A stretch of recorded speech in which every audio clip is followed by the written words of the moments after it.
Many thanks for joining us again on the newsroom, and these are the stories we're following at the moment.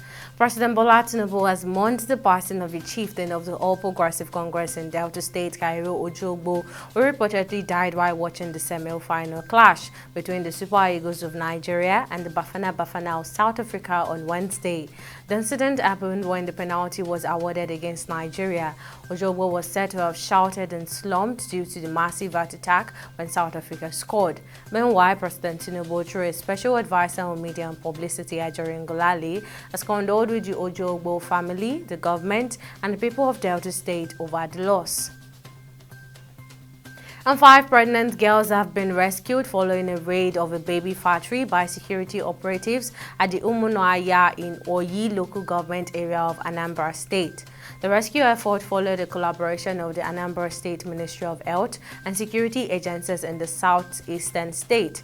Briefing journalists on Wednesday, the Commissioner for Health, Afam Obidike, said it was observed that the baby factory was functioning as a hospital, but it was a base for child trafficking. The Director General Bureau of Public Service Reform, Dasiku Arabi, has assured that retirees would benefit from the pension reforms.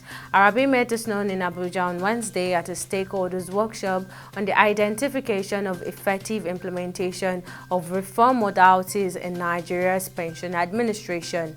He also assured that he would ensure that the reforms were effectively implemented in the interest of beneficiaries.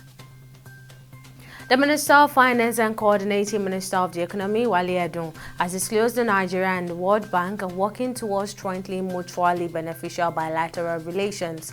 Edun made this known when he received the World Bank Manager Director of Operations, Anna Brigade, who was on a 2-day visit to the country. However, called for more support for the country while hoping that the multilateral institution would appreciate the country's reform efforts. The House of Representatives asserted on Wednesday that 4 banks are holding approximately $5 billion in surplus foreign exchange, signaling concerns about the volatility in Nigeria's foreign exchange market.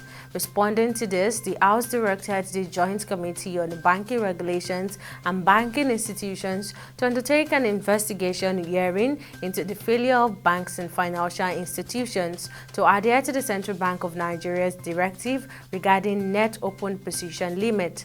This decision was reached following the adoption of a motion addressing an urgent national concern regarding the imperative for banks to adhere to the CBN's guidelines on excess long foreign exchange holdings and net open position limits.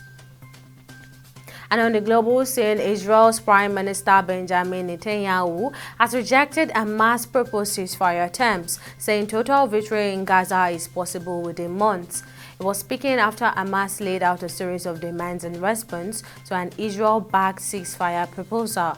Netanyahu said negotiations with the group were not going anywhere and described the attempts as bizarre talks are trying to reach some sort of deals. And finally, on sports, the President of the Senate, Senator Godswill Akpabio, has congratulated Nigeria's Super Eagles for qualifying for the finals of the 2023 AFCON by beating the Bafana Bafana of South Africa 4-2 in a penalty shootout. In a congratulatory message signed by Special Advisor on Media and Publicity, Eseme Eyibo in Abuja, the President of the Senate said the result of the match was a product of Nigeria's team spirit and unwavering resilience. He added that the Nigerian team displayed a high sense of discipline and industry to subdue their South African counterparts. And that's it on the newsroom at the moment. Join us at the top of the hour for more stories.